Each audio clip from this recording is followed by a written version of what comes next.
Entrevista do dia. Ao vivo comigo eu recebo o delegado da Receita Federal de Campo Grande, também auditor fiscal, Zumilson Custódio da Silva. Seja bem-vindo, delegado. Bom dia para o senhor, tudo bem? Bom dia, muito obrigado. Bom dia aí o pessoal que nos acompanha. É um prazer estar aqui com você. Doutor, vamos falar sobre o trabalho da Receita Federal, né, em conjunto aí com outros órgãos também de segurança do nosso estado. É impressão minha ou aumentou o número de contrabandos apreendidos e também de descaminho? Ou é uma impressão minha?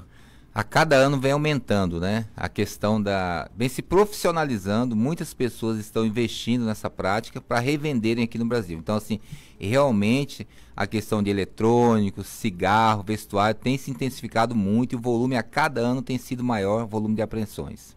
Bom, o que é um crime de contrabando? Explica para mim, doutor. Por exemplo, vou lá no Paraguai, comprei meu perfume, vim para o Brasil, é contrabando? A diferença reside na possibilidade ou não de você importar o produto regularmente. Então, aquele produto que pode ser importado e não é importado pela via correta, a gente fala de descaminho, quer dizer, não passou pelo processo de importação. Agora, existem os produtos que não podem ser importados. Eu vou dar um exemplo aqui de um medicamento que não é licenciado no Brasil ou que é proibido no Brasil. Você vai lá no Paraguai, na Bolívia, no exterior e traz esse medicamento. Quando ele entra no Brasil, aí ele é contrabando, porque ele é um produto ilegal dentro do Brasil. Ele não poderia ser importado regularmente. Cigarro. O cigarro, em regra, ele é um contrabando, porque esse cigarro, ele não tem autorização. Na bem da verdade, a gente nem sabe o que vem naquele cigarro lá, que é produzido principalmente no Paraguai. Então, assim, e é um produto altamente lucrativo. Então, assim, são apreendidos carretas e mais carretas de cigarro. O volume é gigantesco. Não só o cigarro papel, mas como agora está na moda o cigarro eletrônico, é um volume imenso de cigarro eletrônico também que é apreendido todos os dias. É isso que eu ia falar para o senhor, então, o cigarro, né, é contrabando e o cigarro eletrônico também é proibido. Também é proibido no Brasil, contrabando também. Agora, ó, eu tenho uma informação aqui por parte da Receita Federal que até 10 de junho de 2024 já foram apreendidos, né, o valor de R$300.575.639,68. Ou seja, é muito dinheiro. É muito dinheiro. E quando se apreende esse tipo de mercadoria, ela é destruída, delegado? O que é feito com essas mercadorias? Então, no caso das mercadorias que são mercadorias que não podem ser consumidas, exemplo, cigarro, né? O cigarro, o que nós fazemos? Existem aterros sanitários próprios, nós fazemos a destruição deles, respeitando a legislação ambiental. Todo esse material é encaminhado para esses depósitos, para esses aterros sanitários, e é feita a destruição desse material. Bom, eu vi recentemente, né, até divulguei no meu programa e aqui no Noticidade, uma carga, né, de celulares, se eu não me engano, de iPhones, que foi apreendida por vocês dentro de uma operação. E aí, celulares também é um crime de contrabando? No caso, o celular é um crime de descaminho, né? De descaminho. O celular ele pode ser importado regularmente para o Brasil, não haveria nenhum problema. A questão é que a importação não é feita pelas vias corretas. Em regra, qualquer produto que vá sair do Brasil ou entrar no Brasil precisa de um processo de importação ou exportação. A não ser aquele produto que você vai lá no exterior e compra, adquire dentro da cota legal, que para via terrestre de $500 e via aérea $1.000. Sempre lembrando que se trata de produtos para uso pessoal, para você presentear alguém, não pode ser com finalidade comercial. Então eu vou dar um exemplo, $500. Você pode ir lá comprar camisa, calça, um relógio, uma máquina digital dentro desses $500. Mas se você for lá e comprar 50 camisas iguais, né, a $5, a $10, dá $500, mas tem evidente finalidade comercial. Então, se você for parado, seja pela Receita Federal, seja por uma força policial, você vai perder essa mercadoria. E um alerta que nós fazemos, que muitas pessoas desconhecem, é que não é só a mercadoria. O veículo transportador também fica retido e a pessoa perde também o veículo transportador. Mesmo se o veículo for meu de passeio, estou usando aqui no dia a dia, o veículo é retido? Principalmente se for seu. Quer dizer, o veículo é seu e você está praticando o contrabando de caminho usando o seu veículo para fazer essa prática ilícita. É apreendido tanto o produto como o veículo. Os pátios da Receita Federal aqui em Campo Grande são 2, estão lá lotados de veículos apreendidos. Agora, doutor, para retirar o veículo, né, porque a mercadoria, perdi a mercadoria, né, perdi lá, tô lá no crime de contrabando de caminho. Para eu retirar o veículo, a dor de cabeça é muito maior.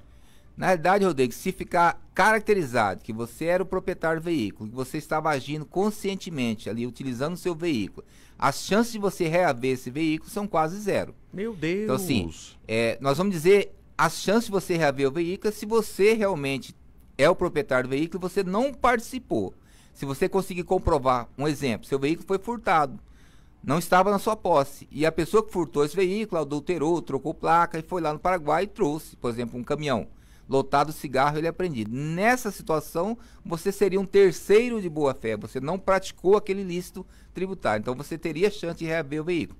Nas demais situações, salvo as questões aí do Poder Judiciário, quando ele é acionado, ele pode entender que aquele caso não é um caso tão grave ao ponto de aplicar o perdimento do veículo, que a gente chama de desproporcionalidade. Fora isso, em regra, é o perdimento do veículo. Agora, eu sempre vejo também a Receita Federal fazendo leilões de alguns produtos, né? A partir de quanto tempo, por exemplo, vocês viabilizam isso, fazem essa triagem? Vamos pegar um exemplo, uma carga de celular. Ó, celular dá para uso, beleza. Não entrou de forma legal no Brasil porque não se recolhe imposto, né? E aí, vamos lá, vamos leiloar. Quanto tempo tem esse processo, doutor?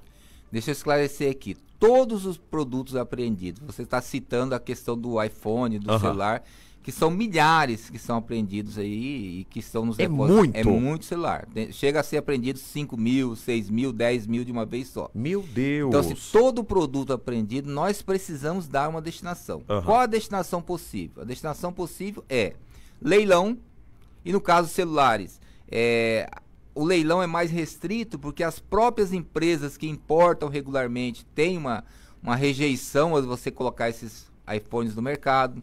Tem a questão também de muitas vezes ter alguma questão com a Anatel, que proíbe esse leilão em alguns casos. Então, assim, o que nós fazemos? Grande parte desse material apreendido, não só de celulares, mas como material de informática, tudo isso são doados para órgãos públicos, como Polícia Militar, Polícia Rodoviária, Polícia Federal, os ministérios, tanto órgãos públicos da União, dos estados e dos municípios. Então, essa é uma das possibilidades, doação para os órgãos públicos. Leilão e incorporação para a própria União. Então, a União pode, por exemplo, um veículo foi apreendido, uma carreta, nós precisamos dessa carreta, fazer transporte de mercadoria, nós podemos incorporar, ele se passa a ser patrimônio da União. Quanto tempo? Se o processo não for questionado, então houve apreensão, mercadorias, veículo, transportador, não houve questionamento, em geral aí 60, 90 dias essa mercadoria está liberada para ser destinada. Se houve questionamento judicial, aí nós vamos decidir. Aí fica aquele contestamento. A critério do juiz o que ele decide, se nós podemos leiloar de pronto, se tem que aguardar, mas em geral o processo é muito rápido, principalmente o processo de perdimento do veículo. Então, às vezes a pessoa acha que o processo está correndo e ele já nem é mais proprietário do veículo, porque já foi dado o perdimento. Doutor, quando a gente fala nessas apreensões de contrabando, desse caminho, principalmente então desse caminho, vamos colocar dessa forma, os impostos não são recolhidos e é uma cadeia, né? Se o imposto não é recolhido para o Brasil, para a União, muitas empresas fecham, não é isso? Porque, por exemplo, se eu estou tentando tirar vantagem de um preço de um celular e eu não estou recolhendo imposto desse celular, alguém com uma loja de celular de forma correta está quebrando. É essa a lógica? É essa a lógica. E eu quero aqui destacar uma questão. Muitas pessoas pensam que vão lá, compram seus produtos no exterior, se parados na estrada vão poder recolher os tributos devidos e liberar a mercadoria. Essa possibilidade não existe. Quem vai ao exterior e volta trazendo algum produto, ele tem a oportunidade lá na fronteira de declarar, procurar a alfândega, a Receita Federal, declarar e recolher os tributos. Uma vez que entrou no Brasil, entrou no solo brasileiro, foi apreendido, perde mercadoria e veículo. Não há como regularizar. O que você disse, nós vamos levar em consideração, por exemplo, aquela questão da discussão dos produtos importados via internet. A taxação. A taxação, exatamente. Muitas pessoas acham um absurdo taxar esses produtos porque seria um valor reduzido e tal. Mas você pensa bem, se você pode comprar um produto lá da China, de $50, então você pensa que o custo de produção da China é muito menor do que o Brasil. Porque o Brasil tem a questão da legislação trabalhista que é respeitada, é o fundo de garantia, são os direitos previdenciários, as horas de trabalho, hora extra. Então, o custo do Brasil é maior do que o custo da China. Então, o produto da China ele será sempre um valor inferior ao brasileiro. O que acontece se você permite importar esse produto sem pagar tributos? Ele entra no Brasil um valor mais baixo e além de você não arrecadar nada para a União, não gerar recursos para a União, você ainda tem uma competição desleal com aquela empresa que produz dentro do Brasil, recolhendo todos os tributos. E o que acontece? Você vai estar produzindo empregos no exterior e quebrando a indústria nacional. Então são dois efeitos: o não pagamento dos tributos, quem pratica contrabando desse caminho, e a concorrência desleal com a indústria nacional. Bom, 7h30, atenção Dourados, Três Lagoas e Bonito, fiquem agora com a sua programação local Campo Grande, Corumbá e região. Eu volto a conversar com um delegado da Receita Federal, Dr. Zumilson Custódio da Silva, que também é auditor fiscal da Receita Federal aqui na cidade. Agora, doutor, vamos pegar Brasil e Paraguai, né? Vamos lá, entrei no Paraguai e vou lá fazer minhas compras. E aí, sempre nessas divisas, ou Brasil-Bolívia, né? Sempre nessas divisas, eu vou ter um posto da Receita, eu vou lá e levo, ó, minha notinha, aqui meu documento, para eu poder declarar de forma certa? Sim, em todas as fronteiras existe um ponto de acesso legal. No caso de Ponta Porã, existe a alfândega de Ponta Porã, né? Em Corumbá existe o posto lá na entrada, na divisa, chama o Posto Ezra, que tem agentes da Receita Federal para fazer esse cálculo do tributo devido, emitir a guia e ser recolhida ali no mesmo instante.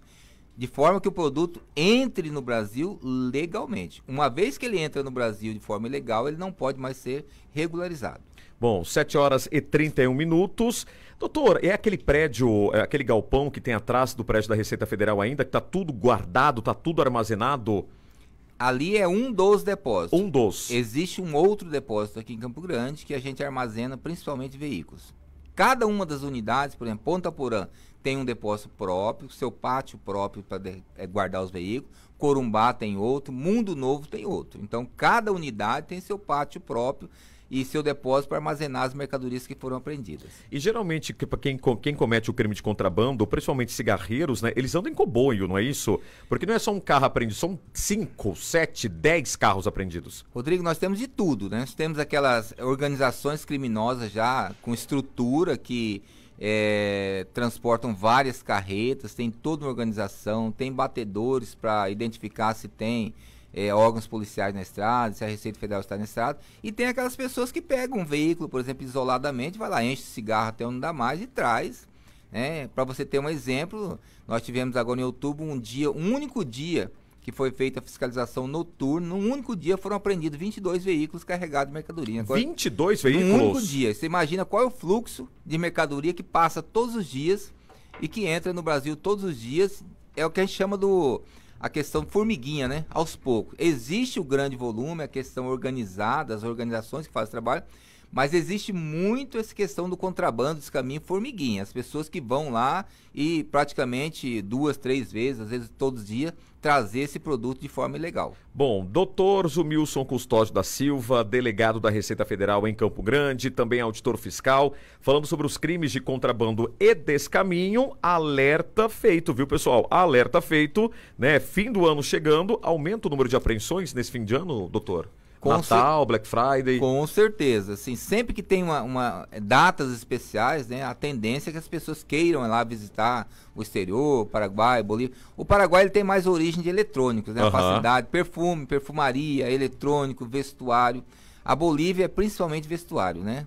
Então, assim, essas datas comemorativas aí ajudam bastante a elevar o volume de apreensões. Bom, doutor, obrigado pela sua participação. Mande um abraço ao pessoal da Receita Federal. Muito trabalho, né? Muito trabalho e muita coisa apreendida, viu? Fiquei surpreso aqui. Bom trabalho para o senhor nessa reta final de 2024. Muito obrigado, Rodrigo. Obrigado pela oportunidade de estar aqui esclarecendo a população sobre a questão da importação de produtos do exterior.